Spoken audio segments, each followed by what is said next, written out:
할렐루야. 할렐루야. 주님의 이름으로 환영합니다. 이제 우리 마음을 다하고 뜻을 다해서 하나님께 예배드리겠습니다. 우리 다 같이 기도하겠습니다.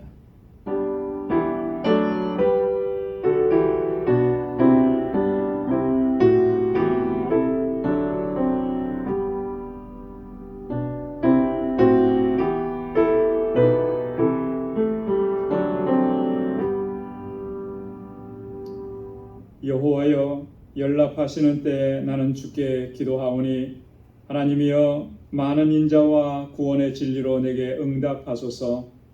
나를 수렁에서 건지사 빠지지 말게 하시고 나를 미워하는 자에게서와 깊은 물에서 건지소서. 큰 물이 나를 엄몰하거나 깊음이 나를 삼키지 못하게 하시며 웅덩이로 내 위에 그 입을 닫지 못하게 하소서. 여호와여, 주의 인자하심이 선하시오니 내게 응답하시며 주의 많은 긍휼을 따라 내게로 돌이키소서. 주의 얼굴을 주의 종에게서 숨기지 마소서. 내가 환난 중에 있사오니 속히 내게 응답하소서.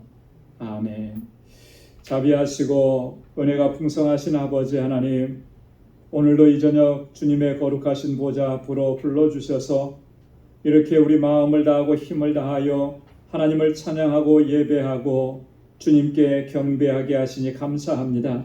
성일로 지난 3일 동안도 저희들의 삶을 불꽃 같은 눈동자로 지켜주시고 날마다 그 권능의 팔로 붙들어 주시며 날마다 풍성한 은혜를 더해 주심을 감사합니다. 그 은혜의 감격을 가지고 오늘도 주님 앞에 나와 경배하고 찬양하고 예배하는 저희들 되게 하여 주옵소서. 아버지 하나님, 우리 안에 있는 모든 허물과 죄악들을 주님의 십자가 앞에 내려놓사오니 주의 보혈로 씻어주시고 정결하게 하셔서 하나님 받으시기에 합당한 예배를 이 시간 주님께 올려드릴 수 있도록 주장하여 주옵소서. 우리의 예배를 받아 주옵시고 오늘도 주의 은혜로 충만하게 채워 주옵소서. 예수님의 이름으로 기원하옵나이다. 아멘. 전능하사 천지를 만드신 하나님 아버지를 내가 믿사오며 그 외아들 우리 주 예수 그리스도를 믿사오니 이는 성령으로 잉태하사 동정녀 마리아에게 나시고 본디오 빌라도에게 고난을 받으사 십자가에 못 박혀 죽으시고 장사한 지 사흘 만에 죽은 자 가운데서 다시 살아나시며 하늘에 오르사 전능하신 하나님 우편에 앉아 계시다가 저리로서 산 자와 죽은 자를 심판하러 오시리라.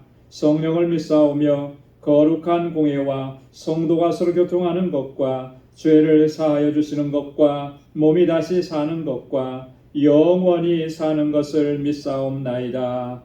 아멘. 찬양으로 하나님께 영광 돌리겠습니다. 내가 주인 삼은 모든 것 내려놓고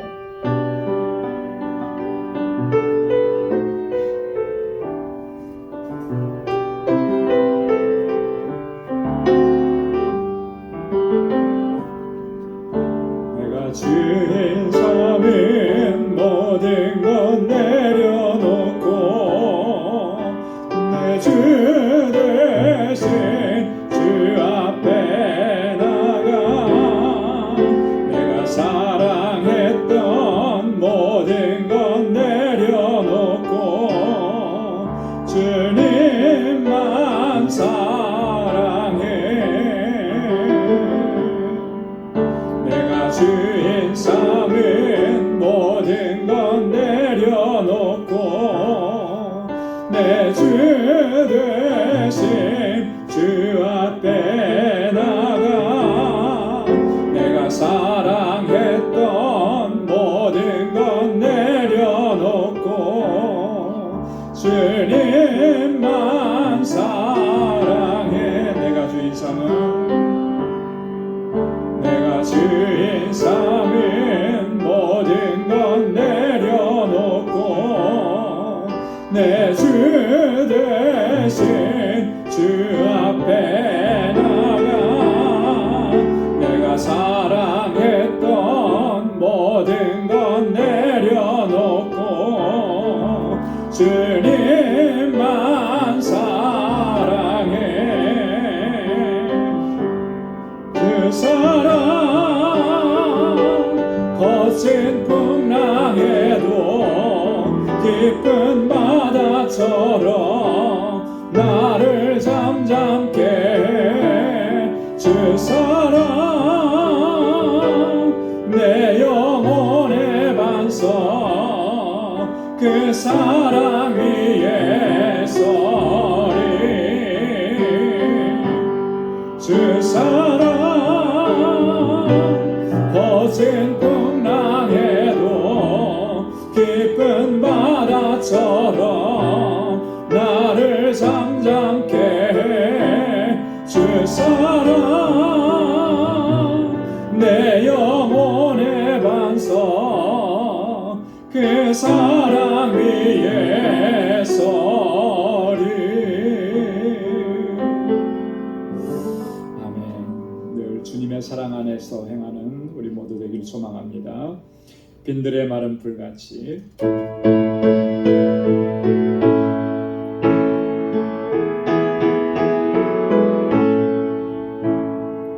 빈들의 마른 불같이 시들은 나의 영혼 주님의 허락한 성령 간절히 기다리네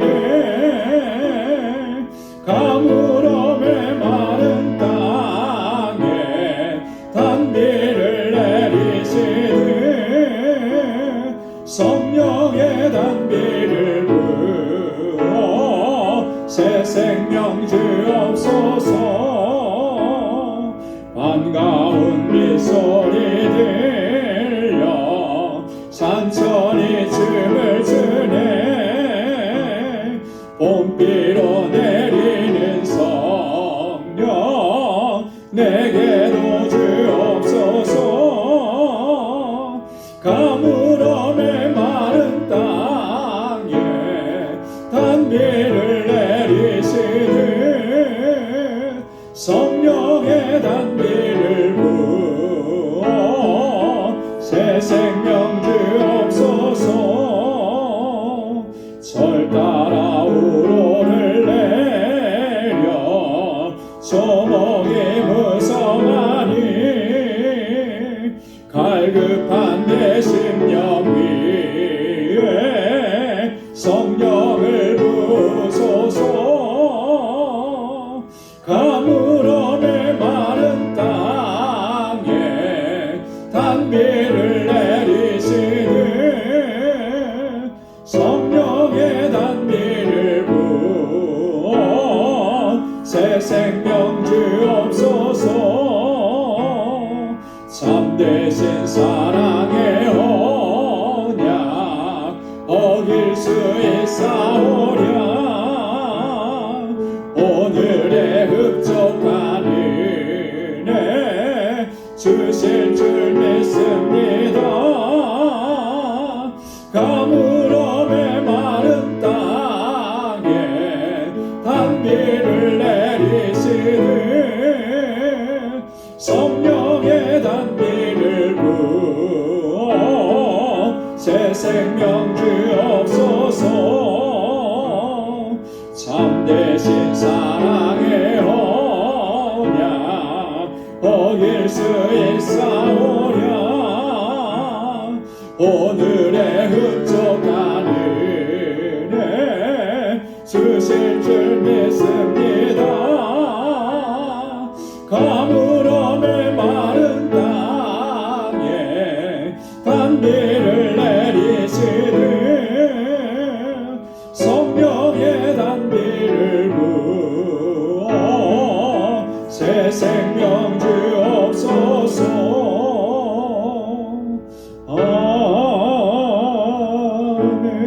아멘. 아멘. 구주와 함께 나 죽었으니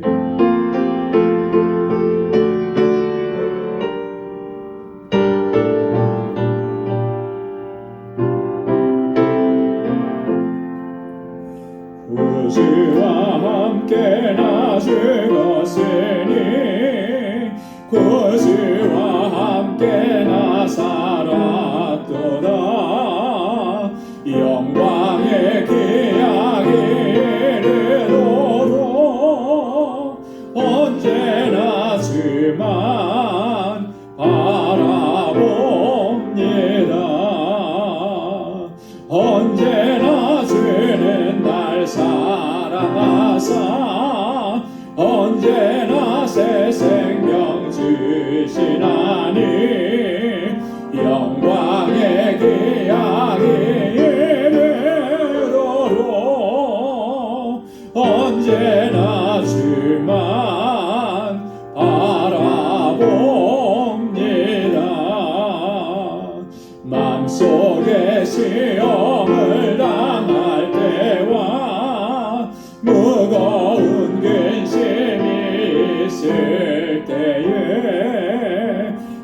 주께서 그때도 같이 하사 언제나 나를 도와주시네.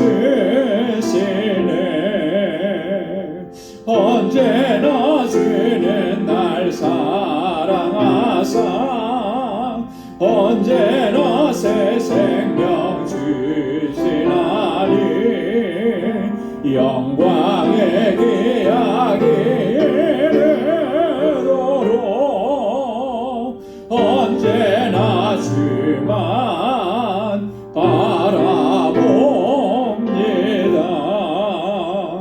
뼈 아픈 눈물을 흘릴 때와 쓰라린 마음으로 단식할 때 주께서 그때도 같이 하사 언제나 나를 생각하시네.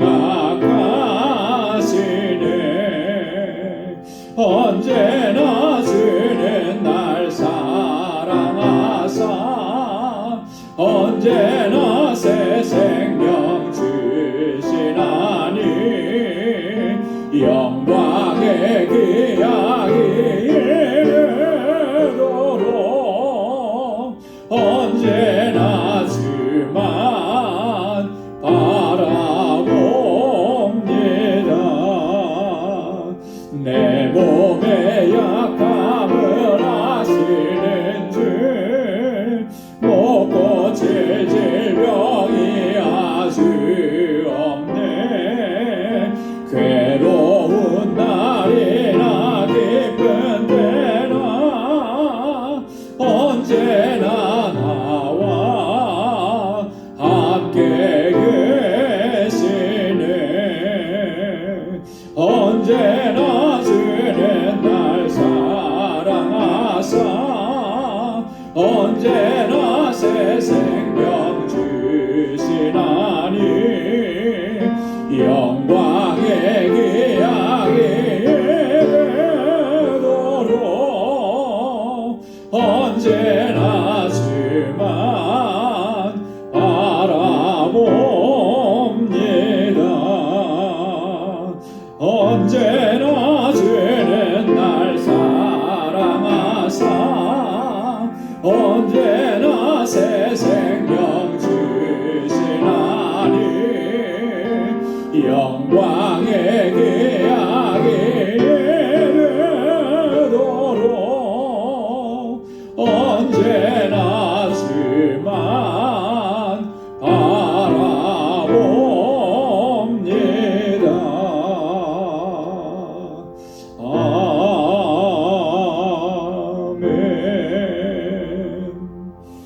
아멘. 오늘도 주님을 바라보며 우리 마음을 같이 해서 함께 통성으로 기도하겠습니다. 교회를 위해서 또 목회자를 위해서 또 교회에 세워주신 리더들을 위해서 기도해 주시고 우리 교회가 주신 사명 잘 감당하는 그런 능력 있는 교회로 이끌어 달라고 또 우리 주일학교와 유스그룹과 EM 또 그리고 교사들을 위해서 기도해 주시고 또 우리 교우들을 위해서 기도하실 때 특별히 어려움을 당하시는 분들, 연로하신 어르신들, 환우분들을 위해서 기도해 주시고 또 우리 선교사님들을 위해서 알라메다 방주교회와 정득수 선교사님 또 우리 함께 동역하는 이들을 위해서 또 우크라이나와 러시아 전쟁 정말 속히 종식되고 평화가 임하도록 하나님 역사해 달라고 기도해 주시고 또 한반도의 평화를 위해서 함께 이 시간 통성으로 같이 기도하겠습니다. 하나님 아버지 주님의 사랑과 은혜 감사합니다. 주님의 크신 사랑과 은혜로 저희들을 지키시고 보호하시며 날마다 그 은혜 안에서 살아갈 수 있도록 인도해 주심을 감사합니다. 하나님의 은혜가 아니면 우리는 단 한순간도 살아갈 수가 없고 하나님 이 많은 시험과 유혹을 이겨낼 수가 없습니다. 이 연약하고 어리석은 저희들을 불쌍히 여겨주시고 하나님 날마다 긍휼을 베푸시고 은혜로 함께하여 주옵소서. 오늘도 이렇게 하나님을 예배케 하시니 하나님 우리의 마음을 다하고 힘을 다하여 주님을 찬양하고 기도하고 말씀 듣고 예배하는 저희들 되게 하여 주옵소서. 주의 은혜와 능력을 회복시켜 주시사 아버지 하나님 앞에 귀하고 아름답게 쓰임받는 우리 모든 권속이 되게 하여 주옵시고 하나님 우리 방주교회가 정말 하나님 모시기 주시기에 기뻐하시는 귀한 믿음의 공동체로 견고하게 성하도록 도와주옵소서. 주신 사명 잘 감당하게 하시고 무엇보다도 영혼 구원의 사명을 온전하게 감당하는 우리 모두가 되게 하여 주옵소서. 하나님 아버지 세워주신 주의 종들에게 능력과 권능을 덧입혀 주시고 아버지 하나님 맡은 자들에게 구할 것은 충성이라고 하셨사오니 우리 온 힘을 다하여 헌신하고 충성하고 아버지의 뜻을 이루어갈 수 있는 주의 종들이 되게 하여 주옵소서. 각 기관들마다 하나님 모이기를 힘쓰게 하시고 아버지 부흥의 은혜를 더하여 주옵시고 무엇보다도 선교적 사명을 잘 감당하는 우리 모두가 되게 하여 주시옵소서. 특별히 아버지 하나님 이곳에서 자라나는 우리 사랑하는 자녀들, 우리 주일학교 학생들과 유스그룹 학생들, 우리 EM의 청장년들 하나님 붙잡아 주옵소서. 저들이 정말 하나님 잘 경외하고 믿음으로 살게 하시고 이 세대 가운데 하나님 앞에 귀하게 쓰임받게 하여 주시고 저들을 위해서 수고하고 애쓰는 우리 모든 교사들에게 하나님의 은혜와 권능으로 덧입혀 주시고 주의 복으로 평강으로 함께하여 주시옵고 아버지 하나님 말씀으로 양육할 귀한 종을 하나님 저희들에게 아버지 속히 보내어 주옵소서. 하나님 우리 사랑하는 지체들을 위해서 기도합니다. 아버지 하나님 여러 가지 사정으로 인하여 곤고한 가운데 있는 주님의 자녀들을 기억하여 주옵시고 주의 긍휼을 베풀어 주옵소서. 치료하여 주옵소서. 아버지 육신의 질병에서 해방시켜 주시고 아버지 하나님 영적인 나약함에서 일으켜 세워주시사 강건케 하여 주시고 오직 주님만을 의지하고 믿음으로 살아가게 도와 주시옵소서. 우리 사랑하는 성도들의 가정을 평안케 하여 주옵소서. 믿음으로 하나 되게 하여 주옵소서. 아직도 주님을 영접하지 않은 그러한 심령들 가운데 하나님 역사하여 주셔서 구원의 은총을 허락하여 주옵시고 낙심되어 있는 심령들을 일으켜 세워주시사 주님 안에서 세임을 얻게 하여 주시옵소서. 하나님 아버지 우리 사랑하는 성도들의 아버지 하나님 믿음의 기업들을 든든하게 지켜주시고 아버지 하나님께 영광 돌리는 귀한 기업이 되게 하시며 저희들의 삶이 어디에 가서든지 복의 근원된 삶이 되도록 우리 사랑하는 성도들 한 사람 한 사람을 붙잡아 주시옵소서. 아버지 하나님 부흥을 증거하기 위하여 땅끝까지 이르는 주의 종들에게 능력과 권능을 덧입혀 주시고 알라메다에 세우신 주님의 몸된 교를 견고하게 하시며 아버지 하나님 이 사역에 하나님 동역하는 모든 동역자들에게 하나님 은혜와 능력과 권능을 덧입혀 주옵소서. 우리 정득수 선교사님 하나님 함께하여 주시고 아버지의 권능의 손길로 붙잡아 주시옵소서. 아버지 하나님 우크라이나와 러시아의 전쟁이 너무나도 오래 지속됩니다. 아버지 하나님 이로 인하여서 전 세계가 하나님 고통 중에 있고 특별히 아버지 하나님 정말 아버지 하나님의 목숨을 잃고 사랑하는 이를 떠나보내고 하나님 큰 고통과 슬픔 가운데 있는 저들을 하나님 위로하시자 그 땅에 속히 아버지 평화를 허락하여 주시고 이 전쟁이 아버지 속히 종식되도록 아버지 하나님 은혜 베풀어 주옵소서. 한반도의 평화를 허락하여 주옵소서. 우리 조국 대한민국을 지켜주시고 아버지 하나님 이 나라가 정말 아버지 전쟁이 없게 하시고 평안하게 하옵시고 아버지 모든 믿음의 사람들과 주님의 몸된 교회를 통하여서 이 나라를 다시 회복시켜 주셔서 주님 앞에 바로 서게 하시고 이 세대 가운데 하나님 앞에 귀하게 쓰임받는 나라와 민족이 되도록 주님 인도하여 주시옵소서. 하나님 아버지 오늘도 이 시간 주님 앞에 나와서 간절하게 간구하고 기도하오니 주의 종들의 그 마음의 소원과 기도마다 하나님의 선하신 응답을 허락하여 주옵소서. 아버지 하나님 오늘도 주의 말씀으로 우리를 새롭게 하여 주시고 주님 앞에 새로운 결단과 각오로 서게 하시고 말씀을 붙잡고 살아갈 수 있는 주의 순실한 백성들로 저희들을 삼아 주시옵소서. 크신 은혜 허락하여 주옵소서. 감사합니다. 우리 모든 기도에 응답해 주실 줄 믿고 감사하며 예수님의 이름으로 간절히 기도드리옵나이다. 아멘. 아멘. 아멘. 귀한 응답 허락해 주실 줄로 믿습니다. 이 시간 하나님의 말씀으로 함께 묵상하고 나누겠습니다. 오늘 묵상할 하나님 말씀은 고린도전서 제4장 6절에서 13절까지 말씀입니다.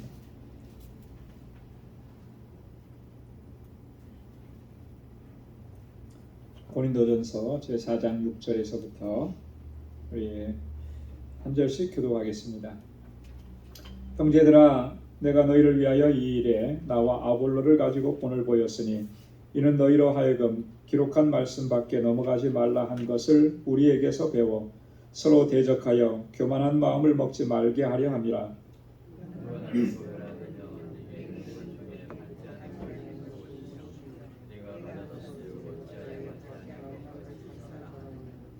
너희가 이미 배부르며 이미 부요하며 우리 없이 왕노릇하였도다. 우리가 너희와 함께 왕노릇하기 위하여 참으로 너희의 왕노릇하기를 원하노라.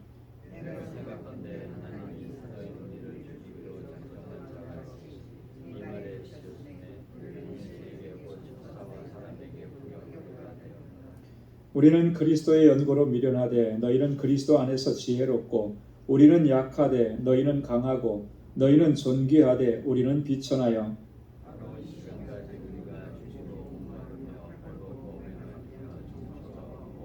또 수고하여 친히 손으로 일하며 후욕을 당한즉 축복하고 핍박을 당한즉 참고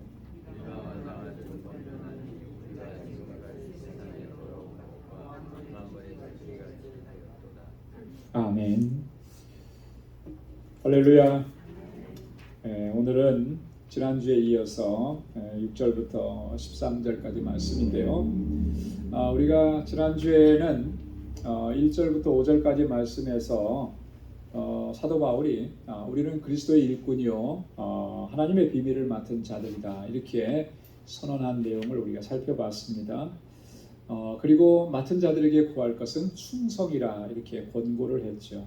이 충성이라고 하는 말은 믿음이라는 말과 원어적으로 보면 어원이 같다 그랬어요. 그래서 믿음은 곧 충성인 것이고 또 충성은 다른 말로 얘기하면 순종인 것이죠. 그래서 믿음, 충성, 순종 이것은 다 같은 의미라고 하는 것입니다. 하나님의 일꾼이요 하나님의 이 비밀을 맡은 자들에게 요구되는 것은 바로 충성이고 하나님께서는 이 충성된 자를 찾으신다라고 하는 것입니다.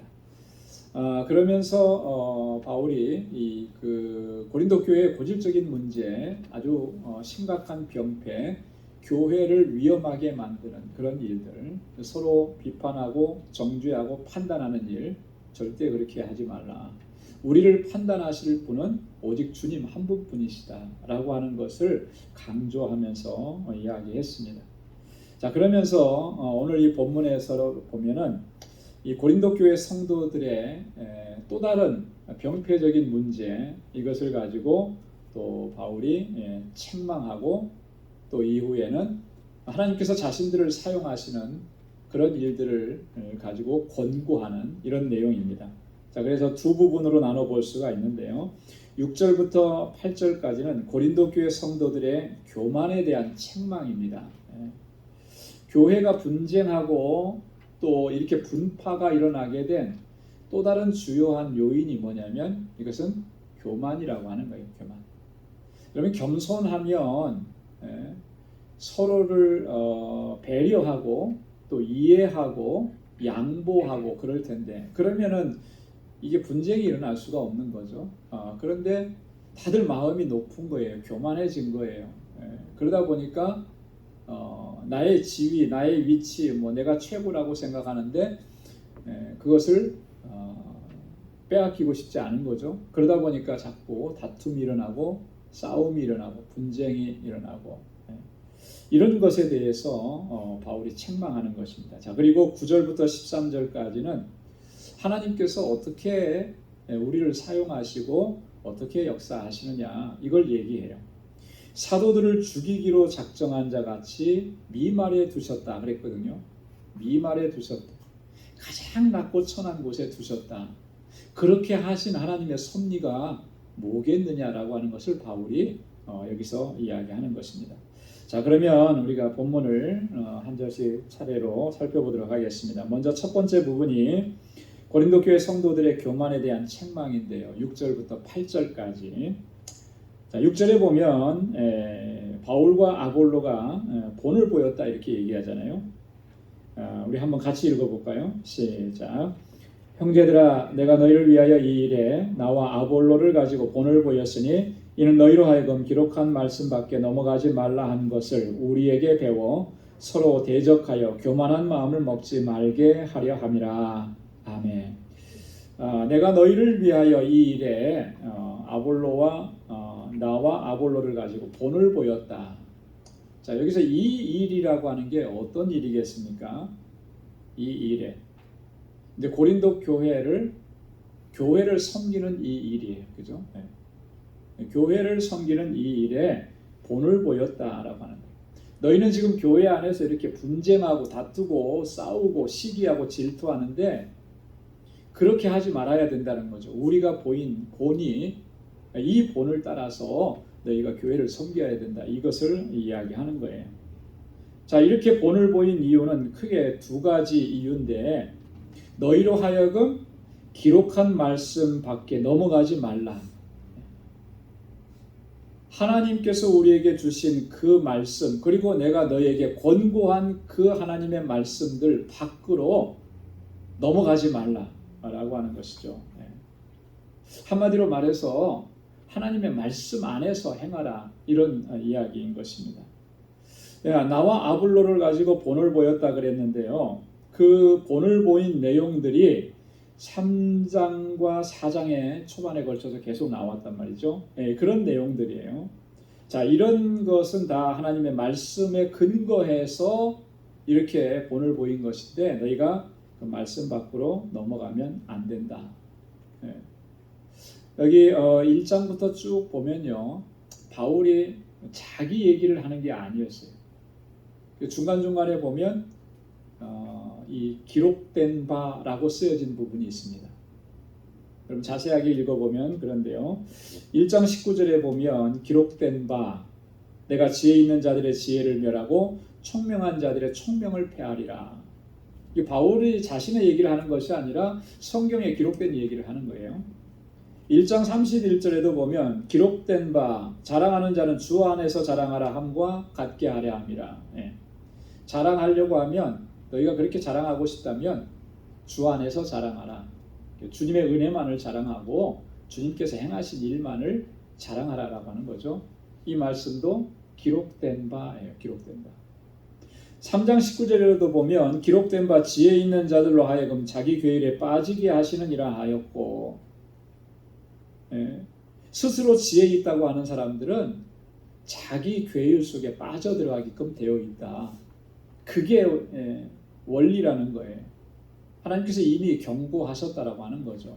자, 그러니까 이런 말씀들을 기억하고 그 말씀 안에 거하라라는 거예요. 하나님의 말씀을 넘어가지 말라라고 하는 거죠. 여러분이 말씀을 넘어가게 되면 이 말씀이 정해준 이 구역이 있고 선이 있어요. 그걸 넘어가게 되면 그게 바로 범죄하는 것이고요. 그게 바로 타락하는 것이라고 하는 거예요. 우리가 보통 어떤 경우에 이제 그런 이야기를 많이 하죠. 어떤 관계에 있어서 서로 말할 때, 야, 너 선 넘지 마. 그런 얘기 하잖아요. 그죠? 선을 넘었다라고 하는 것은 뭐예요?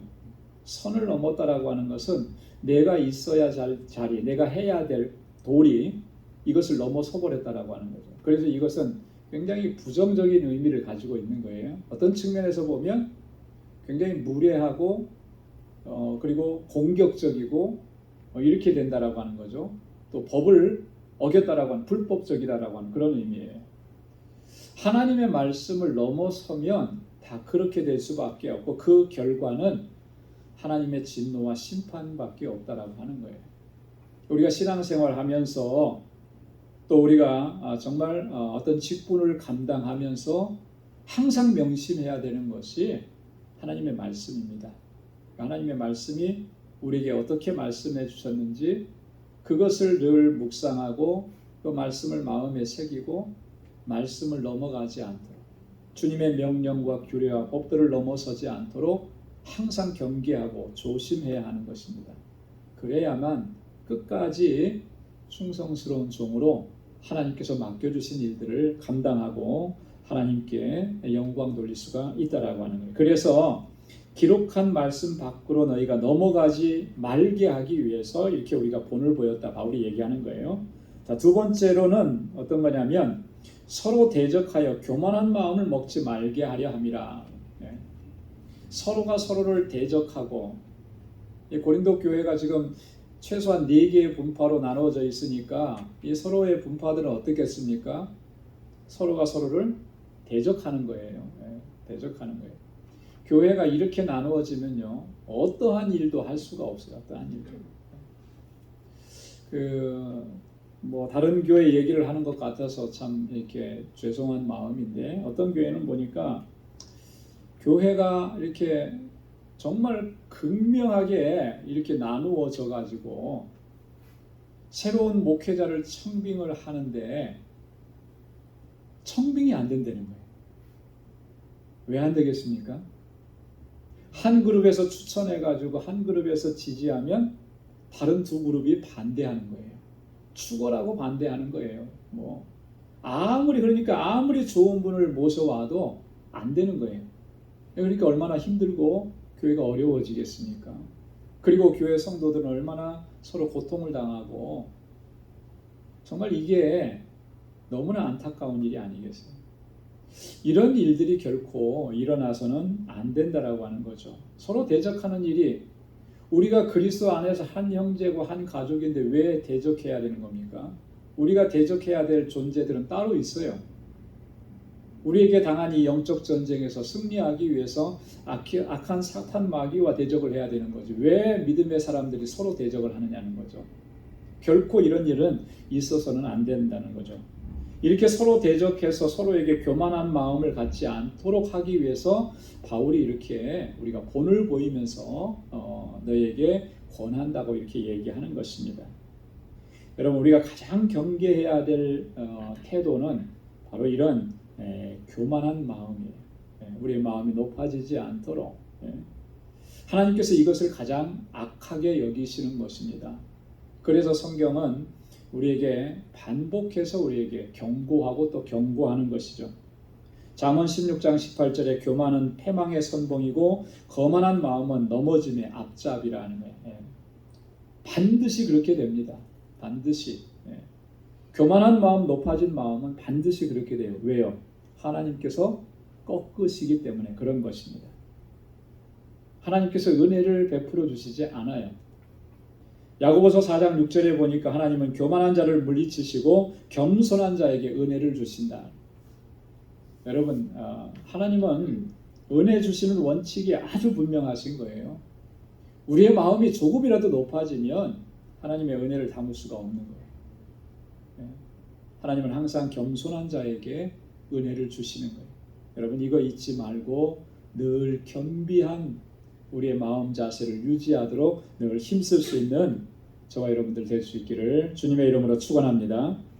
자, 7절 말씀 우리 한번 같이 읽겠습니다. 7절이요, 시작. 누가 너희를 구별하였느뇨? 내게 있는 것 중에 받지 아니한 것이 무엇이뇨? 내가 받았은즉 어찌하여 받지 아니한 것 같이 자랑하느뇨? 바울이 여기서 세 가지 질문을 하죠. 그죠? 누가 너희를 구별하였느뇨? 내게 있는 것 중에 받지 아니한 것이 무엇이뇨? 내가 받았은즉 어찌하여 받지 아니한 것 같이 자랑하느뇨? 이것은 대답하라고 이렇게 하는 질문이 아니에요. 그죠? 반문하는 거잖아요. 답변을 요구하는 것이 아니라 강조하는 거예요. 강조. 누가 너희를 구별하였느뇨? 누가 너희를 이렇게 구별하여 세웠느냐? 누가 세우신 거예요? 여기 구별했다라고 하는 말은 히브리어로는 카도시라고 해요. 카도시. 카도시라고 하는 말은 그래서 성경에는 어떤 말로 번역이 되어 있느냐 하면 거룩하다라고 하는 말로 번역이 되어 있어요. 그래서 거룩하다라고 하는 말의 본래 의미는 구별하였다라고 하는 거예요. 하나님께서 구별하셨기 때문에 거룩한 존재가 된 거예요. 누가 구별하셨어요? 고린도 교회 성도들을 믿음의 사람들로 하나님께서 구별하신 거죠. 어떻게 구별하셨습니까? 예수 그리스도의 십자가 구속의 사건으로 저들을 구속하신 거예요. 그렇게 구별해 주신 거예요. 그런데 왜 너희가 분쟁하며 싸우느냐라고 하는 거죠. 왜 서로 대적하고 높아진 마음, 교만한 마음을 갖느냐는 거예요. 그래서는 결코 안 된다라고 하는 것이죠. 그것을 강조하기 위해서 누가 너희를 구별하였느냐 이렇게 얘기하는 거죠. 내게 있는 것 중에 받지 아니한 것이 무엇이뇨? 하나님께로부터 받지 않은 것이 뭐냐? 다 하나님께서 주신 것이 아니냐라고. 하나님의 은혜가 아니냐라고. 전에도 한번 말씀드렸듯이 신체 발부는 수지 부모라.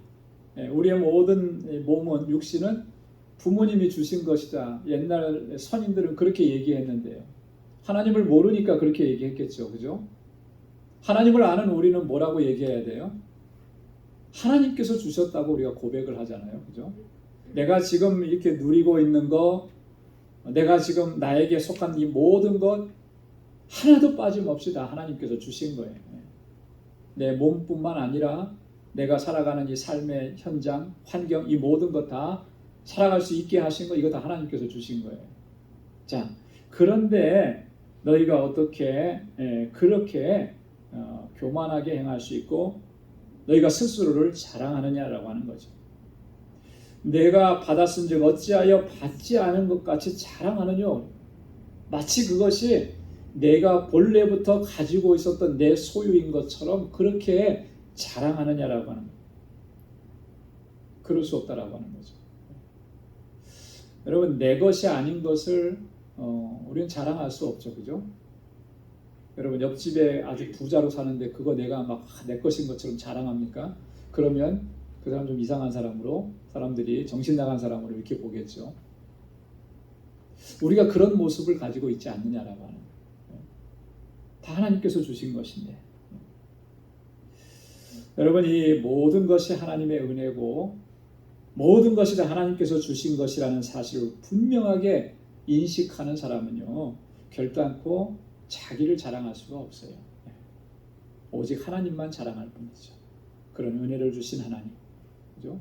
내게 그런 역사를 이루신 하나님, 그분만을 자랑하는, 이게 정말 신실한 믿음의 사람의 모습이라고 하는 것입니다. 자, 8절 말씀 보면 8절 말씀 함께 다 같이 읽겠습니다. 너희가 이미 배부르며 이미 부요하며 우리 없이 왕노릇하였도다. 우리가 너희와 함께 왕노릇하기를 원하노라. 아멘. 자, 이 말씀을 좀 이렇게 읽으면 어떤 느낌이 듭니까? 이 말씀은요, 바울이 굉장히 풍자적으로 책망하는 말씀이에요. 책망하는 말씀. 어떤 비유적으로 책망하는 건데 시니컬하게 책망하는 그런 내용인 거죠. 자, 너희가 이미 배부르며 너희가 이미 부요하다. 고린도 교회 성도들을 향해서 바울이 너희는 이미 배부르고 너희는 이미 부요하다. 이게 뭘 얘기하려고 하는 것이겠습니까? 정말 부요하고 정말 배부르고 정말 풍족하고 그래서 너희는 원래 그런 사람들이야. 이렇게 인정해 주는 것이겠습니까? 결국 그런 건 아니에요. 그죠? 자, 3장에 보면 바울이 고린도 교회 성도들의 신앙을 무슨 상태라고 얘기했냐면 어린아이와 같은 상태의 신앙이라 이렇게 얘기를 했었어요. 그죠? 그래서 너희에게 밥을 먹이지 못한다. 그래서 저주로 먹였다 이렇게 얘기하잖아요. 그죠? 어린 아기들이 밥을 못 먹죠. 아직. 젖을 먹어야 되는 거예요. 너희의 지금 영적인 상태가 그렇다라고. 자, 바울이 앞에서는 그렇게 얘기했는데 지금은 보니까 너희가 이미 배부르며 너희가 이미 부요하다 이렇게 얘기를 하는 거죠. 실제로는 너희가 부요한 자가 아니라는 거예요. 그런데도 너희는 마치 부요한 자처럼 그렇게 행동하고 있다라고 하는 거예요. 이걸 책망하는 것이죠. 너희를 바로 알으라는 것입니다. 자, 그러면서 우리 없이 왕노릇하였도다 그렇게 얘기하잖아요. 지금 이 고린도 교회 성도들이 지금 이렇게 파당을 짓고 막 이렇게 분쟁을 일으키고 서로 대적하고 이런 모습이 바울의 눈에 보기에는 서로 왕노릇하는, 지배하려고 하는 그런 모습으로 보인다라고 하는 거죠. 자, 그런데 여기 보니까 앞에 우리 없이 너희가 왕노릇했다. 이게 무슨 말인가? 자, 고린도 교회 성도들이 파당을 지을 때 그 파당의 그 분파에 대표적으로 세웠던 사람들이 있었죠. 누구였습니까? 바울, 게바, 아볼로, 그리스도. 그죠? 앞세웠습니다. 그죠? 그래서 우리는 그에게 속한 자들이고, 자, 그런데 앞세우기는 앞세웠는데 실제적으로 그렇다면은 앞세운 사람을 내세우고 자랑하고 주장하고 막 그렇게 해야 될 거 아니에요. 그죠? 근데 그런 게 아니라는 거예요. 겉으로는 그렇게 앞세워 놓고 뒤로 가서는 자기들의 야망을 채우는 거죠. 자기들이 얻으려고 하는 거, 그거 얻으려고 하고 스스로가 지배자의 위치에 서려고 하고, 그런 모습을 빗대어서 바울이 얘기한 것입니다. 우리 없이 우리의 이름을 내세워 놓고 너희가 정작하는 것은 스스로 왕이 되려고 하는 그런 모습이었다. 그런 형국이었다. 이걸 책망하는 것입니다. 그러면서 이어서 얘기하는 게 우리가 너희와 함께 왕노릇 하기를 원하노라. 너희가 왕노릇 했다 그랬는데 우리가 너희와 함께 왕노릇 하기 원한다. 이게 무슨 말이겠습니까? 바울은 여기서 우리가 너희와 함께 왕노릇 하기를 원한다 이렇게 말한 것은요, 이 종말론적으로 우리가 종말론적인 의미에서 우리가 왕으로서 그렇게 다스리는 위치에 서기를 원한다. 왕과 같은 위치에서 이렇게 얘기하는 거예요. 종말론적으로. 자, 우리가 이 세상에 사는 동안에는 어쩌면 참 많이 넘어지고 실패하고 또 좌절하고 낙심하고 뭐 이런 상황에 처할 때가 많이 있을 겁니다. 하지만 종말의 때에 가면 우리 믿음의 사람들을 왕이신 그리스도 옆에 앉혀주셔서 그리스도의 다스리심과 함께 다스리게 하신다라고 하는 거예요. 바울은 지금 이 종말론적인 의미에서 그때를 바라보면서 우리가 그렇게 주님과 함께 왕노릇 할 수 있으려면 지금 너희가 여기에서 스스로가 왕노릇 하는 것을 버려야 된다라고 하는 것을 이야기하는 거예요. 여러분, 종말론적으로 우리는 다 그리스도와 함께 왕노릇하고 다스리는 위치에 우리를 세워주실 줄로 믿습니다. 이것은 제가 하는 얘기가 아니고 하나님께서 사도 요한을 통해서 계시록을 통해서 우리에게 증거해 주신 말씀이라고 하는 것이죠. 그래서 여러분 요한계시록 20장 4절 말씀을 한번 찾아보시기 바랍니다. 요한계시록 20장 4절 말씀, 우리 함께 같이 읽어볼까요? 다 같이요. 시작. 또 내가 보좌들을 보니 거기에 앉은 자들이 있어 심판하는 권세를 받았더라. 또 내가 보니 예수의 증거와 하나님의 말씀을 인하여 목배임을 받은 자의 영혼들과 또 짐승과 그의 우상에게 경배하지도 아니하고 이마와 손에 그 표를 받지도 아니한 자들이 살아서 그리스도로 더불어 1000년 동안 왕노릇 하리니. 아멘. 하나님께서 이 사도 요한에게 환상으로 보여주신 그 마지막 때의 현상, 마지막 때의 이 종말의 때에 그 모습을 이렇게 보여주신 거예요. 자, 그때 어떤 사람들이요? 예수의 증거와 하나님의 말씀을 인하여 목배임을 받은 자, 그 영혼들이, 순교자의 영혼들을 얘기하는 거 아니에요, 그죠? 자, 그리고 이마와 손에 그의 표를 받지 아니하고 짐승과 그 우상에게 경배하지도 아니한 사람들, 끝까지 믿음의 순결한 믿음을 지키고 믿음으로 승리한 사람들을 얘기하는 거예요. 그들이 자, 그리스도와 더불어, 그리스도께서 세상을 다스리시는데 그리스도와 더불어 1000년 동안 왕노릇 하리라, 이렇게 말씀하셨죠. 그러니까 바울은 지금 이 종말론적으로 그것을 바라보면서 너희가 이렇게 되기를 원한다라고 하는 거죠. 내가 너희와 함께 그렇게 왕노릇 하기를 원한다. 끝까지 믿음으로 나아가서 승리하기를 원한다. 바울 그렇게 권고하고 있는 것입니다. 자, 그러면서 우리 9절부터 13절까지 두 번째 단락에서는 이 사도들을 죽이기로 작정한 자같이 미말해 두신 그 하나님의 섭리에 대해서 얘기하죠. 자, 고린도교회 성도들은 이렇게 교만하고 자기를 자랑하고 스스로가 높아졌습니다. 그죠? 자, 이것과는 대조적으로 하나님의 섭리와 역사는 어떠냐면 사역자들을 가장 낮고 가장 천한 곳으로까지 내려가게 하신다라고 합니다.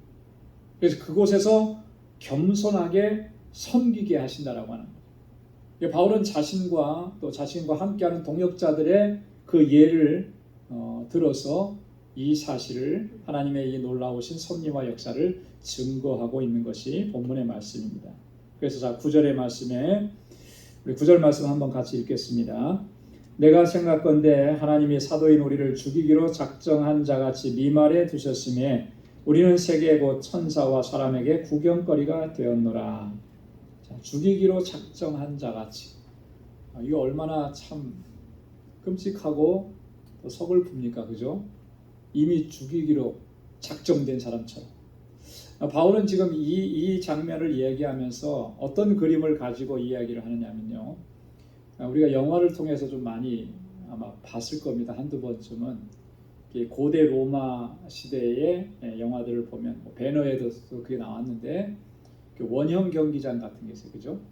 경기장이 있습니다. 근데 사형수들을 처형할 때 어떻게 하냐면 물론 예수님은 십자가에 달려 돌아가시기도 했지만 또 가장 잔인한 방법 중에 하나는 뭐냐면 사형수를 그 경기장 안에 집어넣는 거예요.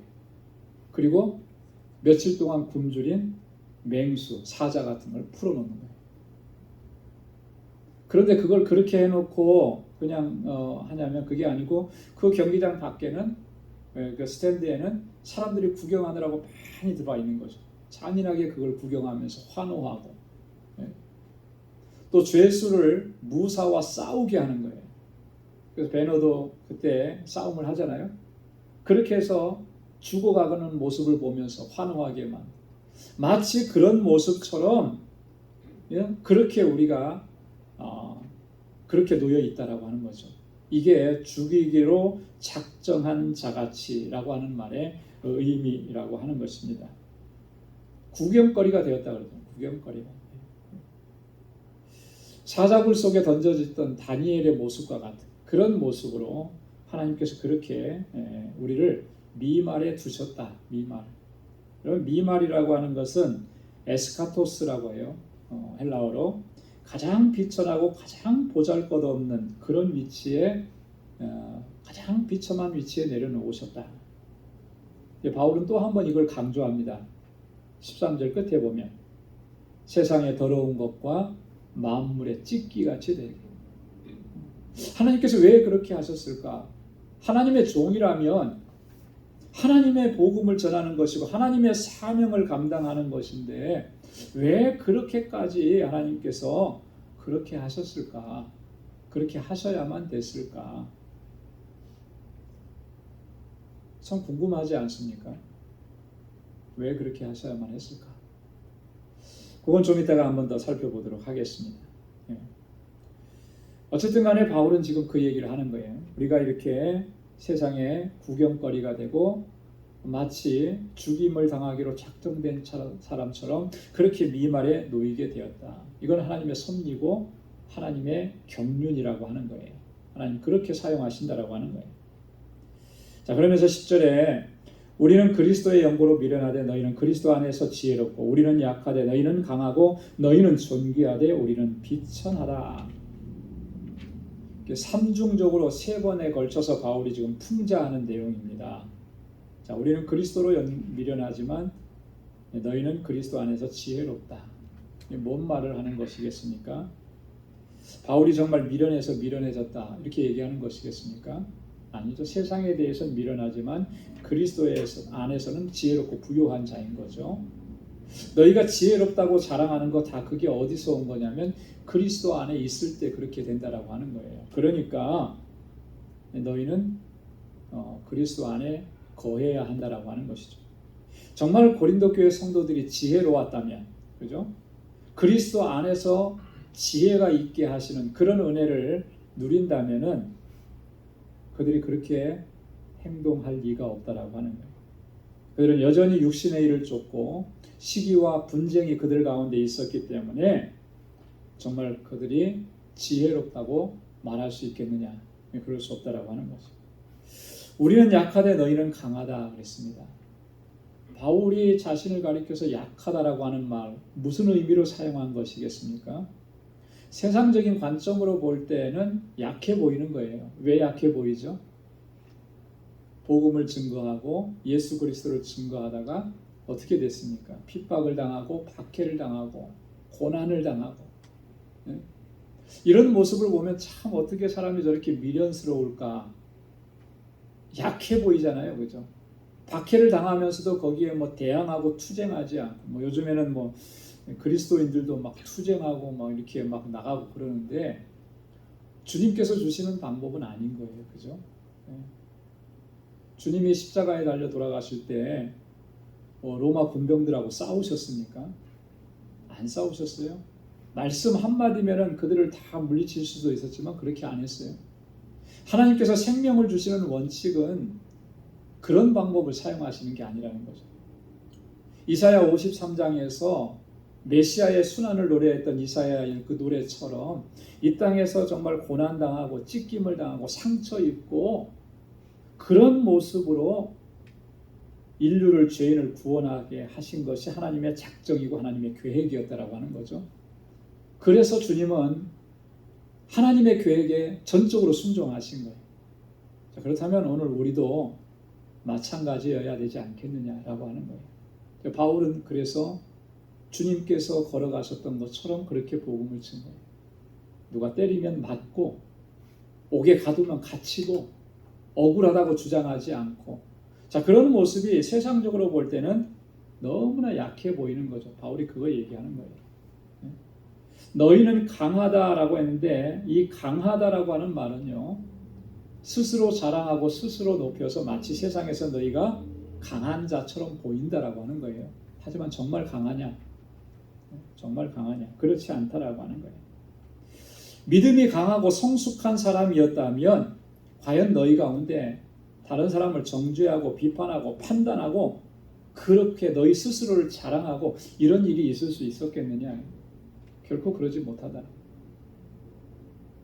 여러분, 성숙한 믿음은 그런 거예요. 뭐 내가 나를 자랑하고 뭐 내가 이런 만한 일들을 해서 그걸 막 드러내려고 하는 그런 게 성숙한 믿음이 아니고, 그러면 성숙한 믿음은 내가 어떻게 되든지, 내가 환난을 당하든지 고난을 당하든지 억울함을 당하든지 거기에는 별로 신경을 안 써요.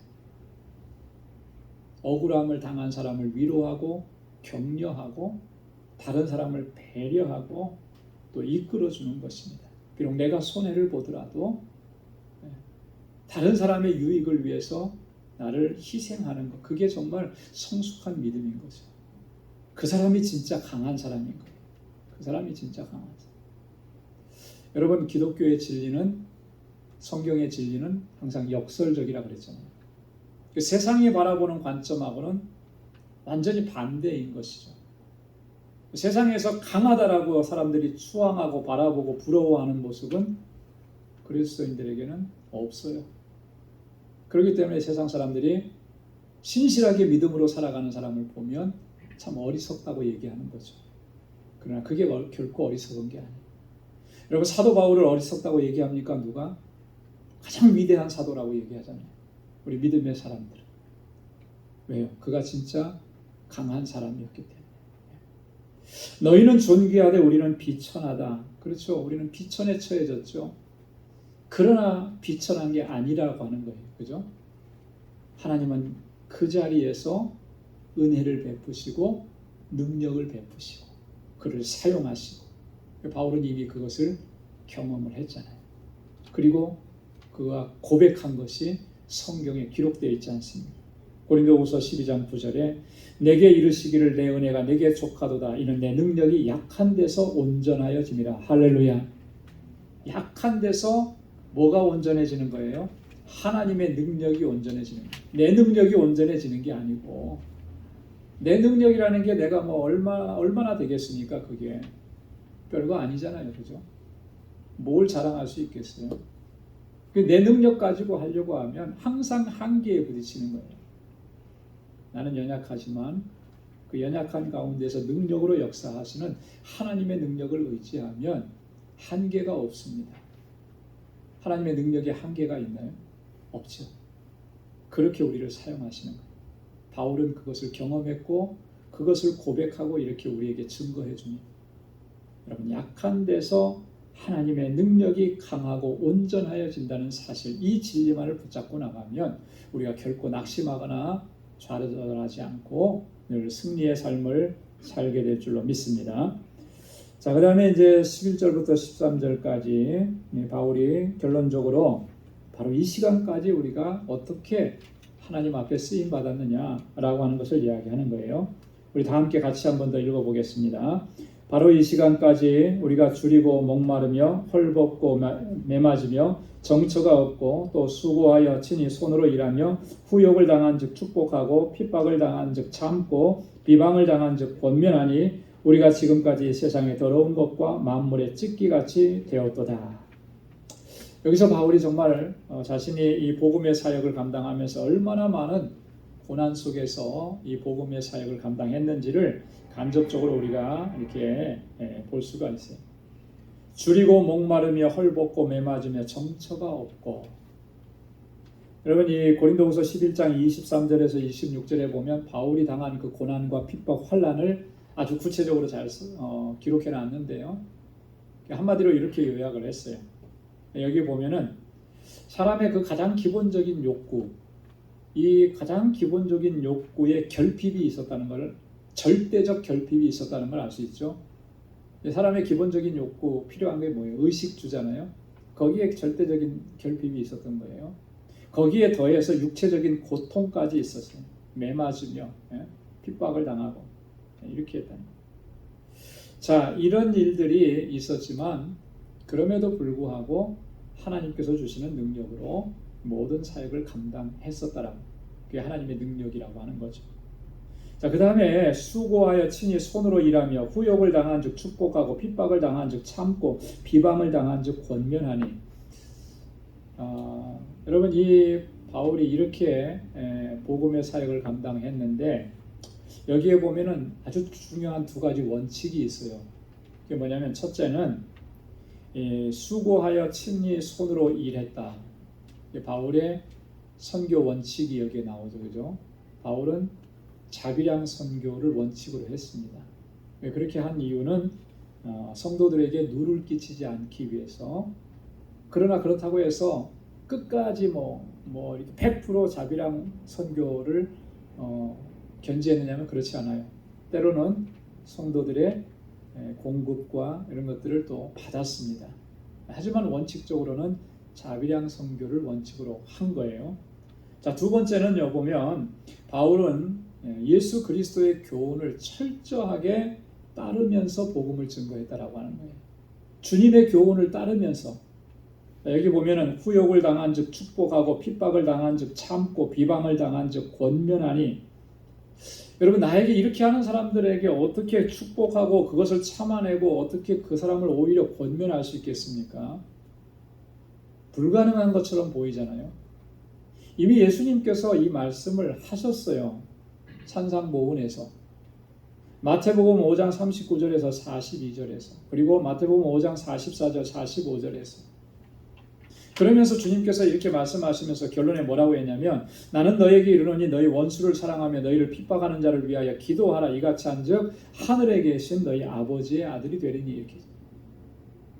여러분, 우리가 이 말씀에 정말 주목해야 합니다. 하늘에 계신 너희 아버지의 아들, 하나님의 자녀라고 하는 사람은, 너희가 하나님의 자녀라면 마땅히 이렇게 해야 한다라고 하는 거죠. 나를 핍박한다고 같이 핍박하고, 나를 이렇게 거짓되게 비방했다고 나도 똑같이 대응하고, 이건 하나님의 사람의 태도와 자세가 아니라는 거예요. 오히려 그를 불쌍히 여기는 거죠. 그죠? 억울하겠죠. 억울해요. 하지만 오히려 그 사람을 불쌍히 여겨야 돼요. 저렇게 가면은 저 사람의 마지막이 뭐겠습니까? 그건 심판이잖아요. 심판에 떨어질 수밖에 없는 그 영혼을 보면 불쌍한 마음이 드는 거죠. 이 불쌍한 마음이 들면 그를 위해서 기도해 줄 수가 있는 거예요. 지금 그것을 얘기하는 거죠. 바울은 왜 억울한 일이 없었겠어요? 그죠? 또 그렇다고 그 억울함을 자기가 풀어갈 수 있고 해결하고 아니라고 증명할 수 있는 힘이 없었습니까? 그런 지혜가 없었습니까? 다 있었잖아요. 그럼에도 불구하고 그런 방법을 쓰지 않은 거예요. 왜 그랬습니까? 주님께서 이렇게 말씀하셨기 때문에 주님의 말씀을 따르는 거예요. 예수님의 교훈을 따르는 것입니다. 여러분, 우리가 정말 한번 돌아봐야 돼요. 우리가 정말로 주님의 교훈을 따르는가? 하나님의 자녀라고, 하나님의 백성이라고 얘기하면서 정말 이렇게 어떻게 보면 급진적이고, 어떻게 보면 가장 진보적인, 너무나 진보적인 이런 주님의 말씀, 이건 나는 도저히 할 수가 없어, 이건 아니야, 이렇게 하면서 주님의 말씀을 옆으로 이렇게 밀어놓고 그냥 손쉬운 거, 요건 할 수 있어, 그렇게 하면서 우리가 지금까지 신앙생활 해온 것은 아닌가. 어쩌면 그렇게 했기 때문에 우리의 믿음이 성장하지 못하고 작은 시험에도 우리가 그렇게 쉽게 무너지고 낙심하고 좌절했습니다. 하나님은 어떻게 사용하십니까? 마지막에 그랬잖아요. 세상에 더러운 것과 만물의 찢기가 되었도다 그랬잖아요. 그렇게까지 내리시는 거예요. 하나님은 그렇게 내리셔서 우리를 사용하시는데 내가 뭐라고 대단하고 영웅이 되고 이름이 나고 유명세를 얻고 그래야만 하나님의 일을 더 잘 감당할 수 있다고 그렇게 생각하느냐? 성경과는 정반대로 얘기하는 거잖아요. 그렇죠? 그러니 우리가 하나님 앞에 쓰임 받을 수가 없는 거예요. 하나님은 가장 낮은 곳까지 내리고 어느 누구도 돌아보지 않는 그 자리까지 내리셔서 그에게 능력으로 역사하시고 은혜를 더하셔서 그를 사용하시는 겁니다. 이거는 2000년 전 바울을 사용하실 때나 오늘 우리를 사용하시는 거나 원칙적으로 다 똑같아요. 여러분, 하나님께서 왜 복음의 사역자들을 이렇게까지 낮추시고 고난과 멸시를 당하게 하시는가? 그것은 우리로 하여금 교만하지 않게 하시기 위함입니다. 나를 드러내지 않게 하시기 위함이에요. 그리고 오직 하나님만 의지하게 하심이라는 거죠. 가장 낮은 곳까지 떨어지면 의지할 분이 의지할 사람이 누가 있어요? 그죠? 하나님밖에는 의지할 분이 없죠. 거기에서 하나님께서 능력을 베푸시는 겁니다. 그 능력을 덧입으면 이게 모든 것이 하나님의 역사구나 고백하지 않을 수가 없어요. 그래서 전적으로 하나님께만 영광 돌리게 하시기 위해서 그렇게 역사하시고 사용하시는 것입니다. 하나님 앞에 늘 귀하게 쓰임받을 수 있는 우리 모두가 될 수 있기를 소망합니다. 비록 내가 낮은 곳에 있다 할지라도 그것 때문에 낙심하고 원망하고 좌절하지 마시고 능력으로 역사하시는 주님만 바라고 주님만 의지하고 오늘도 우리에게 능력으로 역사하시는 주님의 도우심 그 힘으로 주신 사명을 잘 감당할 수 있는 우리 모두가 될 수 있기를 주님의 이름으로 축원합니다. 기도하겠습니다. 아버지 하나님, 참 감사합니다. 오늘도 이렇게 주님을 경배하고 찬양하게 하시고 예비하신 하나님의 말씀으로 우리를 교훈해 주시고 도전해 주시고 또 주님 앞에 결단할 수 있도록 은혜 허락해 주심을 감사합니다. 우리의 높아진 마음을 가장 낮은 곳까지 내릴 수 있게 하시고 늘 겸비함을 견지할 수 있는 저희들 되게 하여 주옵소서. 조금 더 우리에게서 자랑할 것을 내세우지 않게 도와주시고 나에게 은혜로 역사하신 하나님의 섭리와 역사만을 증거하고 선포하고 자랑하는 저희들이 되게 하여 주옵소서. 주님 오시는 그날까지 우리를 부르시는 그날까지 언제나 신실하게 주님을 섬기는 우리 방주의 권속들이 다 되게 하여 주옵소서. 이제는 우리 주 예수 그리스도의 무한하신 은혜와 하나님 아버지의 크고 놀라우신 사랑과 성령의 위로 교통 충만하심의 역사가 늘 겸비하게 아버지의 뜻을 쫓아 주님을 섬기고 하나님의 뜻을 이루어가기로 결단하는 우리 방주의 모든 믿음의 권속들과 저들의 가정과 직장, 생업의 터전과 학업 위에 이제로부터 영원까지 함께 하시기를 간절히 축원하옵나이다. 아멘.